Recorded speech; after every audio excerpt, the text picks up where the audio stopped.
Friends, तो चलिए हम लोग जावा के कोर्स को स्टार्ट करते हैं। और आज हम लोग पढ़ने वाले हैं फंक्शन ओवरलोडिंग और फंक्शन ओवरराइडिंग क्या होती है जावा में, है ना। तो सबसे पहले हम लोग ओवरलोडिंग को समझते हैं। तो देखिए, ओवरलोडिंग में क्या होता है कि अभी तक जो भी हम लोग फंक्शन बना रहे थे, तो हम लोग फंक्शन का नाम डिफरेंट डिफरेंट रखते थे, है ना। फंक्शन का नाम अलग अलग रखते थे। लेकिन सोचो, अगर हमारे पास कोई ऐसे फंक्शन हो, मान लीजिए मुझे 2 नंबर का सम कैलकुलेट करना है, फिर मुझे 3 नंबर का सम कैलकुलेट करना है, फिर मुझे 4 नंबर का सम कैलकुलेट करना है। तो अगर मैं सम नाम से फंक्शन बनाऊँ, तो इसमें मैं 2 आर्गूमेंट्स पास करूंगा, है ना। 1 और 2, 2 आर्गूमेंट मैं इसमें पास करने वाला हूँ, है कि नहीं। 2 आर्गूमेंट्स में पास करूंगा। और अगर मुझे 3 नंबर का सम करना है, तो मैं इस फंक्शन को 3 आर्गूमेंट्स पास करूंगा, है ना। इसी तरह से हम लोग काम करेंगे। लेकिन हम फंक्शन का नाम तो सेम नहीं रख सकते ना। हाँ, तो हम लोग अभी तक क्या कर रहे थे, फंक्शन का नाम सेम नहीं रख रहे थे। लेकिन जावा में हम लोग फंक्शन का नाम सेम रख सकते हैं। और फंक्शन का नाम सेम रखने की हमें ज़रूरत क्या है। जैसे अगर मान लीजिए मुझे नंबर का सम करना है, तो हमने एक फंक्शन सम नाम से बना लिया। तो दूसरा फंक्शन हम किस नाम से बनाएं, है ना। दूसरा फंक्शन हम मान लीजिए, एक फंक्शन हमने सम नाम से बनाया, तो दूसरा फंक्शन भी तो सम ही परफॉर्म कर रहा है कुछ नंबर्स का।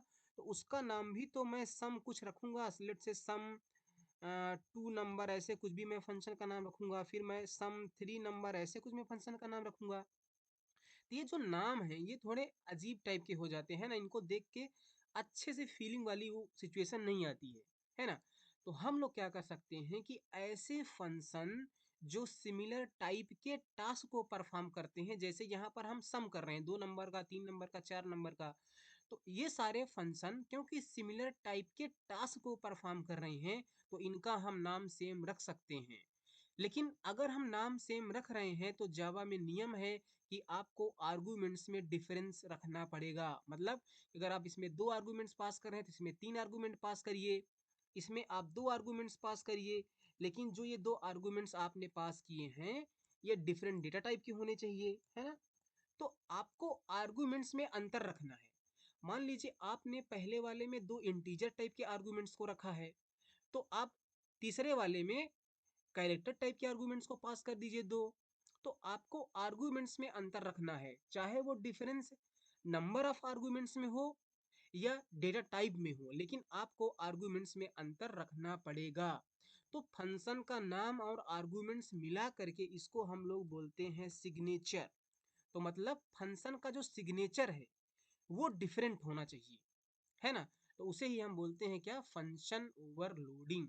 क्या बोलते हैं हम, फंक्शन ओवरलोडिंग। तो यहाँ पर आप पढ़ सकते हैं, overloading allows different method to have the same name but different signature. Signature की जब भी हम बात करेंगे, तो वहां पर क्या क्या आएगा, वहां पर आएगा फंक्शन का नाम, और उसमें जो हम आर्गुमेंट्स पास करते हैं, तो फंक्शन का नाम तो सेम ही रहेगा। तो हमें आर्गुमेंट्स में ही अंतर करना पड़ेगा, है ना। But different signature where the signature can differ by the number of input parameter और टाइप ऑफ इनपुट पैरामीटर, है ना। वो या दोनों में हो सकता है ना।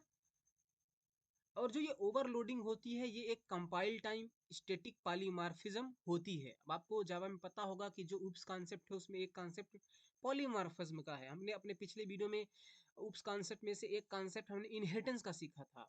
तो यहाँ पर अभी हम लोग पॉलीमॉर्फिज्म का कॉन्सेप्ट यूज कर रहे हैं। तो जो ये फंक्शन ओवरलोडिंग है, इसे हम कंपाइल टाइम पॉलीमॉर्फिज्म बोलते हैं। तो चलिए इन सारी चीज़ों को हम लोग एग्जाम्पल से समझते हैं। तो मैं एक काम करता हूँ, मैं इस जो ये हमारे पास यहाँ पर क्लास है, मैं इस क्लास के अंदर मैं क्या करता हूँ, मैं 2 फंक्शन बनाता हूँ। तो मैं बनाता हूँ,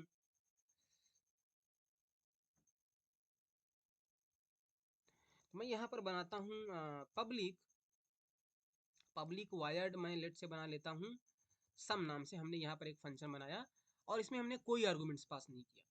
और मैं यहाँ पर एक system dot out dot println लगा देता हूँ, और सिंपली मैं यहाँ पर लिखूंगा सम विथ नो आर्गुमेंट्स। ओके। इसी तरह से मैं सम नाम से एक और फंक्शन बनाता हूँ यहाँ पर, और इसमें मैं क्या करता हूँ कि एक आर्गुमेंट्स पास कर देता हूँ, लेट्स से ए। ओके, इस तरह से। तो सम विथ 1 आर्गुमेंट्स हमने कर दिया। इसी तरह से अब यहाँ पर हम सम की कोडिंग लिख सकते हैं, नंबर को सम करने का।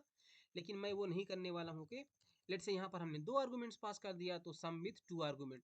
इस तरह से आप कितने भी फंक्शन चाहे बना सकते हैं। अब इस वाले फंक्शन में हमने कोई आर्गुमेंट पास नहीं किया, इसमें हमने एक आर्गुमेंट्स पास किया है। अब अगर आपको फंक्शन का सिग्नेचर देखिए, आप फंक्शन के सिग्नेचर में ये चीजें आती हैं, तो इसमें ये है, इसमें ये है, तो इसमें इन दोनों में डिफरेंस क्या है? इसमें हमने एक आर्गुमेंट्स को पास कर दिया, इसमें हमने दो आर्गुमेंट्स को पास किया है ना? अगर आप एक ही आर्गुमेंट्स पास करना चाहते हैं जैसे यहाँ पर, तो आप यहाँ पर एक लेट्स से कैरेक्टर टाइप की वैल्यू को पास कर दीजिए, तो ये भी बिल्कुल सही हो जाएगा। तो आपको सिग्नेचर में अंतर करना पड़ेगा। आप एक अगर आर्गुमेंट्स पास कर रहे हैं तो एक इंटीजर टाइप को हो, दूसरा आप फ्लोट, डबल, कैरेक्टर या स्ट्रिंग किसी भी टाइप का पास कर दीजिए इस तरह से। तो ये कितना अच्छा है ना? तो इसे ही हम बोलते हैं क्या? Function overloading. अब चलिए हम इनको टेस्ट करते हैं। तो टेस्ट करने के लिए मैं क्या कर लेता हूँ, मैं एक क्लास बना लेता हूँ। ओके, लेट्स से मैं यहाँ पर एक क्लास बनाता हूँ। मैं क्लास बना लेता हूँ सम द इंटीजर क्लास। हमने बना लिया सम, नहीं तो मैं ऐसे बना लेता हूँ कुछ सम इंट बना लेता हूँ क्लास का नाम हमारे। ओके, और मैं काम करता हूँ, ये वाली जो हमने कोडिंग लिखी है इसको मैं इस क्लास के अंदर चिपका देता हूँ यहाँ पर ऐसे। ओके, इसको मैंने यहाँ पर रख दिया। अब इस क्लास को हम लोग टेस्ट करते हैं। ये जो सम इन टेस्ट है इसको हम लोग टेस्ट कर लेते हैं, जिसके लिए हम लोग यहाँ पर क्या करेंगे, हम लोग मेन फंक्शन बना लेंगे इस क्लास में। और मेन फंक्शन बनाने के बाद हम लोग उस क्लास का ऑब्जेक्ट बनाएंगे, है ना, सम इंट नाम से। न्यू सम इंट, उसका हमने ऑब्जेक्ट बना लिया। और एस आई डॉट करके अगर मैं सम फंक्शन को कॉल करूं तो हम लोग कॉल कर सकते हैं S I dot sum function को। अगर हम लोग कॉल करें तो हम एक इंटीजर वाले फंक्शन को कॉल कर सकते हैं। इसमें हमें कुछ इंटीजर वैल्यू पास करना पड़ेगा 1 2, है ना। एस आई डॉट करके हम लोग सम फंक्शन को कॉल कर सकते हैं। हम दो आर्गुमेंट्स वाला का कॉल कर सकते हैं इस तरह से, है ना। या एस आई डॉट करके हम लोग क्या कर सकते हैं, सम को कॉल कर सकते हैं जिसमें हम कैरेक्टर टाइप की वैल्यू को पास कर रहे थे, तो यहाँ पर हमने इसी तरह से ऐसे पास कर दिया। तो ये सारे वर्जन चल पा रहे हैं, इसे ही हम बोलते हैं क्या? Function overloading. और इसको हम हमेशा कंपाइल टाइम पॉलीमॉर्फिज्म क्यों बोलते हैं?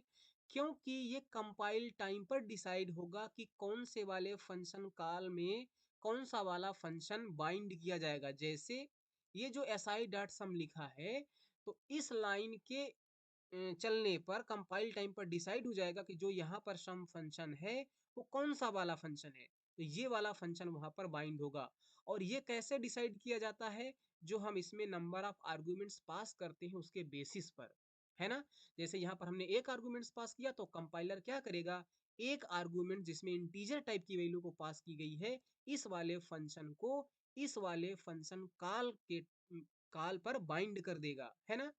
इसी तरह इसमें दो आर्गुमेंट जिसमें इंटीजर टाइप की वैल्यू पास है, उस वाले फंक्शन को यहाँ पर बाइंड कर दिया जाएगा।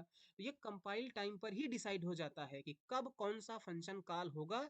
इसीलिए हम इसको बोलते हैं कंपाइल टाइम या स्टैटिक पॉलीमॉर्फिज्म।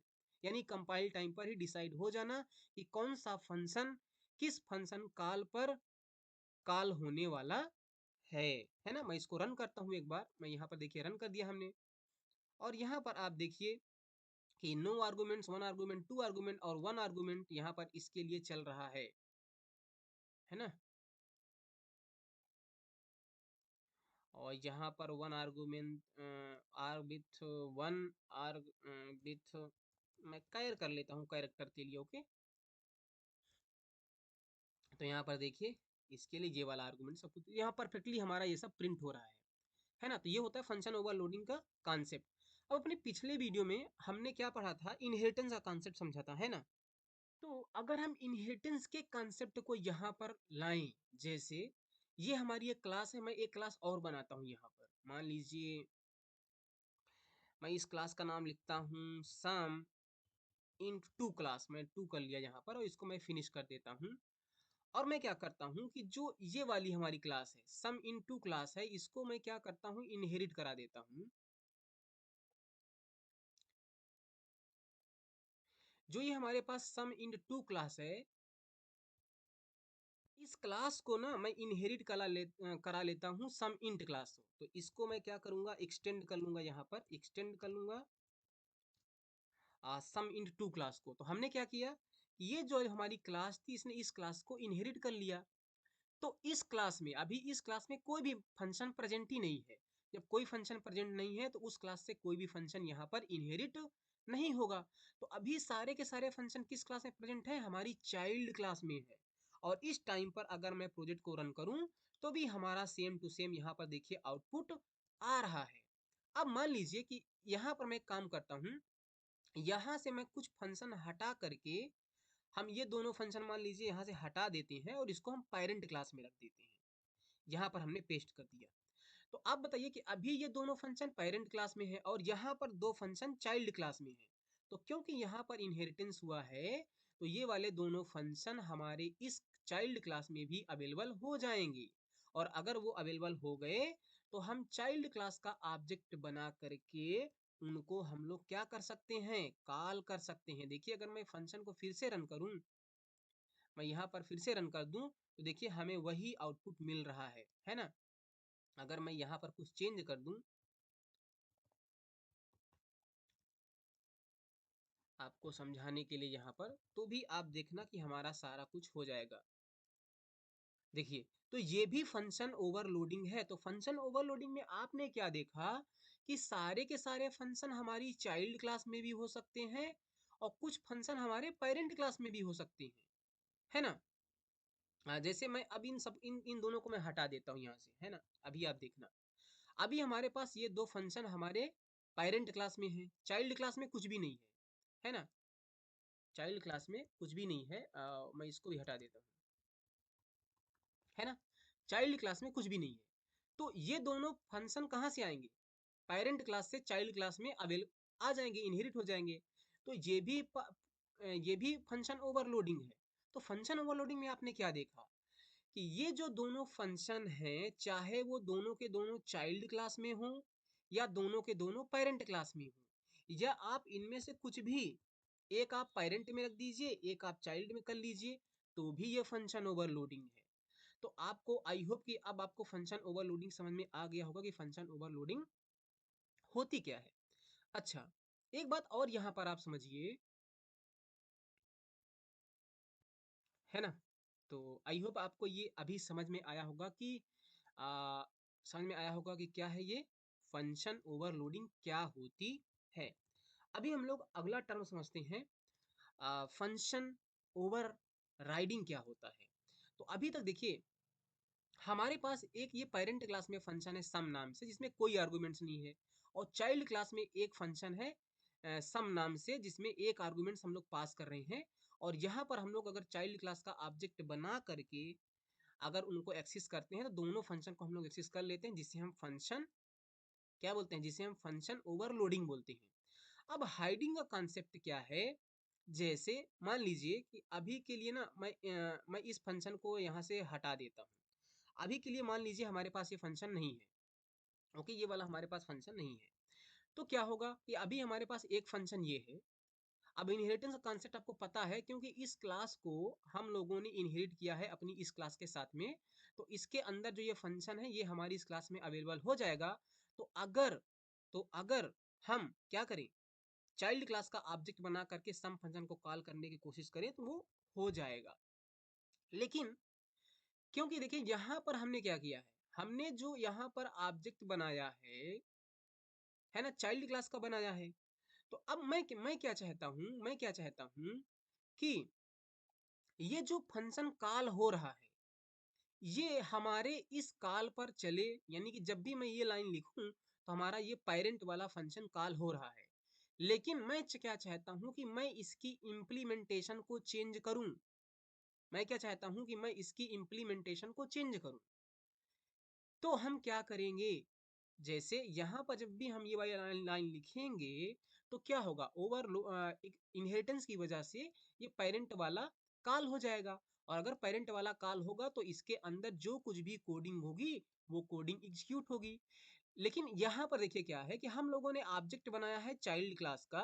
तो हम क्या चाहते हैं कि जब हम चाइल्ड क्लास का यूज ऑब्जेक्ट का यूज करके फंक्शन को कॉल करें सम फंक्शन को, तो सम फंक्शन कॉल तो हो लेकिन उसकी इम्प्लीमेंटेशन को डिफरेंट, यहाँ पर हम कुछ और कोड चाहते हैं।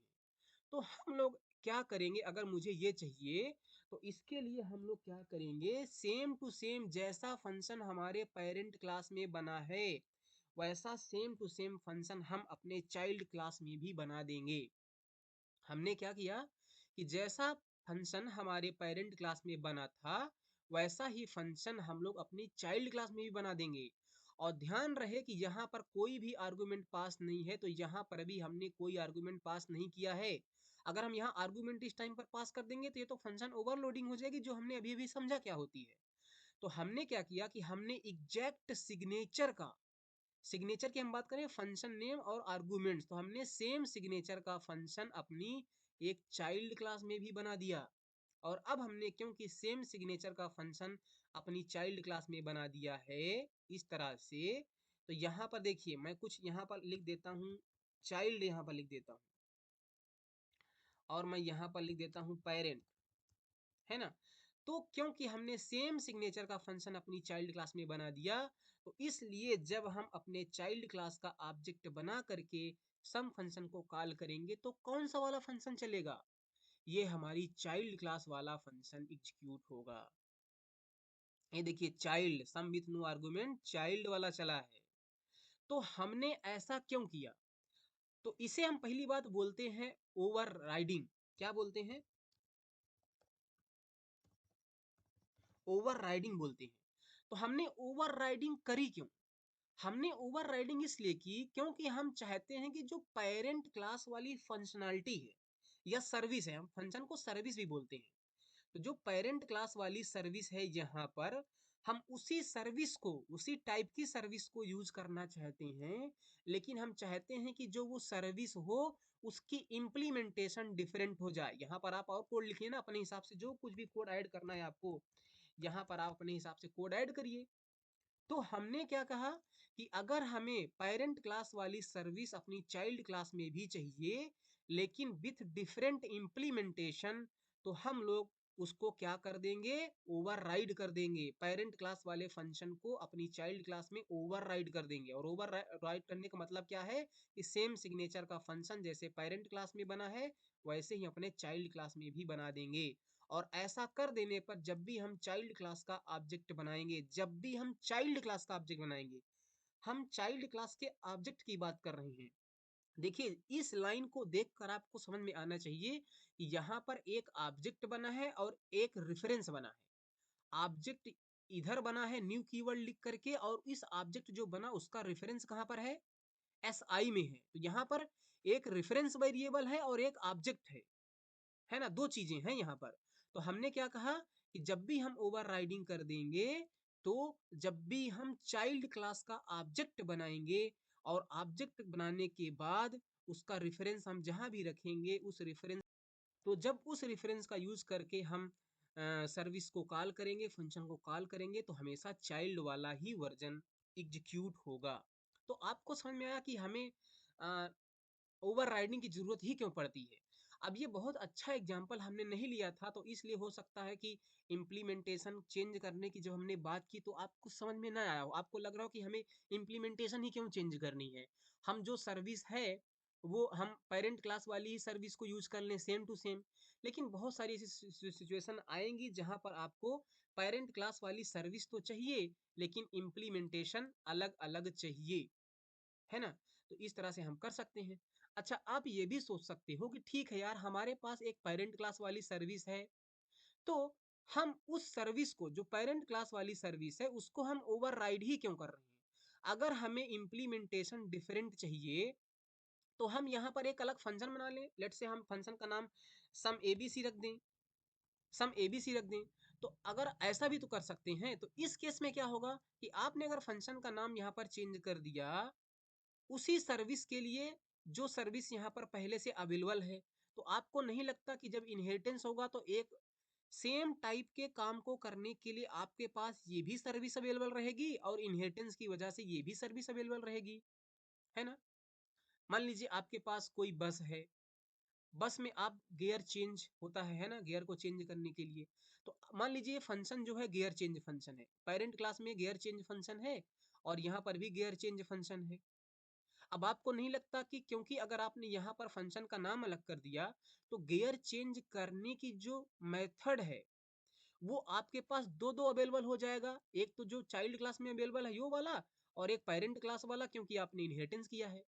तो ये तो दिक्कत है ना। ऐसा तो आप नहीं करना चाहेंगे कि आपको गियर को चेंज करना है तो आपके पास 2 सर्विस है। अब कौन सी यूज़ करना है, पता ही नहीं कौन सी यूज़ करना है। तो आप ऐसा नहीं चाहोगे, है ना? अब ये थोड़ा हमने अच्छा एग्ज़ाम्पल दिया है। अब और आप कई सारे एग्जाम्पल ढूंढिए किस तरह से काम करते हैं, है ना? तो यहाँ पर समझने वाली बात यह है कि जब भी हम जब पेरेंट वाले फंक्शन की ओवरराइडिंग कर देंगे, मतलब सेम सिग्नेचर का फंक्शन अपनी चाइल्ड क्लास में बना देंगे, तो जब भी हम चाइल्ड क्लास का ऑब्जेक्ट बना के उस सर्विस को कॉल करेंगे, तो पेरेंट वाला नहीं बल्कि हमारे चाइल्ड क्लास वाला ही कॉल होगा यहाँ पर, है ना? अब इनहेरिटेंस का कॉन्सेप्ट आपने पढ़ा है, तो क्योंकि आपने इनहेरिट किया है, तो जैसे अभी हमने ये लाइन बताया कि यहाँ पर 2 चीज़ें हैं, एक ऑब्जेक्ट बन रहा है और एक रेफरेंस बन रहा है। तो क्योंकि इनहेरिटेंस हुआ है, आपकी इस क्लास ने इस क्लास को इनहेरिट किया है, तो इस क्लास के ऑब्जेक्ट का रेफरेंस आप इस क्लास के वेरिएबल में रख सकते हो। यानी कि यहाँ पर अभी हमने रेफरेंस बनाया है सम इंट क्लास का, लेकिन अगर आप यहाँ पर चाहें तो सम इंट 2 यानी पेरेंट क्लास का आप रेफरेंस बना लो, चाइल्ड क्लास का आप ऑब्जेक्ट बना लो, है ना? तो ऐसा भी आप कर सकते हो। मतलब आपने पेरेंट क्लास का रेफरेंस बनाया, लेकिन ऑब्जेक्ट आपने चाइल्ड क्लास का बनाया है। अब चाइल्ड क्लास का आपने ऑब्जेक्ट बनाया, और आप ऐसा कर सकते हो, अगर आपने सी प्लस प्लस पढ़ी है तो वहां पर भी आपने देखा होगा, है ना? तो पेरेंट क्लास का रेफरेंस हो गया, चाइल्ड क्लास का ऑब्जेक्ट हो गया। तो जब आप क्योंकि आपने चाइल्ड क्लास का जो ऑब्जेक्ट उसका रेफरेंस एसआई में रखा है, तो आप इसको सम को कॉल करोगे तो कौन सा वाला कॉल होगा? चाइल्ड वाला कॉल होगा, पेरेंट वाला नहीं। जब भी आप चाइल्ड का ऑब्जेक्ट बनाओगे तो चाइल्ड वाला कॉल होगा। अगर मैं यहाँ पर रन करूं, यहाँ पर मैं कुछ चेंज कर देता हूँ, अगर मैं यहाँ पर रन करूँ तो चाइल्ड क्लास वाला ही कॉल होगा। ये देख लीजिए चाइल्ड क्लास वाला कॉल हुआ है, पेरेंट क्लास वाला कॉल नहीं हुआ है ना? तो ये कॉन्सेप्ट होता है फंक्शन ओवरलोडिंग और फंक्शन ओवरराइडिंग का। तो यहाँ पर आप पढ़िए, overriding is a feature that allows a child class to provide a specific implementation. यहाँ पर आप बात ध्यान दें, स्पेसिफिक इम्प्लीमेंटेशन। आप वो सर्विस चाहते हो विथ डिफरेंट इम्प्लीमेंटेशन, तब आपने ओवरराइड किया है। आपसे इंटरव्यू में कभी भी ओवरराइडिंग हो सकता है ना पूछा जाए, लेकिन ओवरराइडिंग करते क्यों है ये जरूर पूछा जाएगा, है ना? Of a method that is already provided by one of its parent class when a method in a subclass has the same name same parameter signature। देखिए सेम सिग्नेचर की बात कर रहा है, फंक्शन नेम और आर्गुमेंट सिग्नेचर हो, and its superclass, then the method in the child class is set to override the method in the parent class। तो आप क्या बोलोगे कि जो चाइल्ड क्लास वाला ये मेथड है इसने ओवरराइड कर लिया है पेरेंट वाले को। क्योंकि ओवरराइड कर लिया तो जब भी हम चाइल्ड क्लास का ऑब्जेक्ट बनाएंगे, नो मैटर हम रेफरेंस वेरिएबल चाइल्ड का बनाए या पेरेंट का बनाए, और जब भी हम फंक्शन को कॉल करेंगे तो चाइल्ड वाला ही हमेशा फंक्शन कॉल होगा। ओके, सो आई होप आपको ये समझ में आया होगा। Thank you.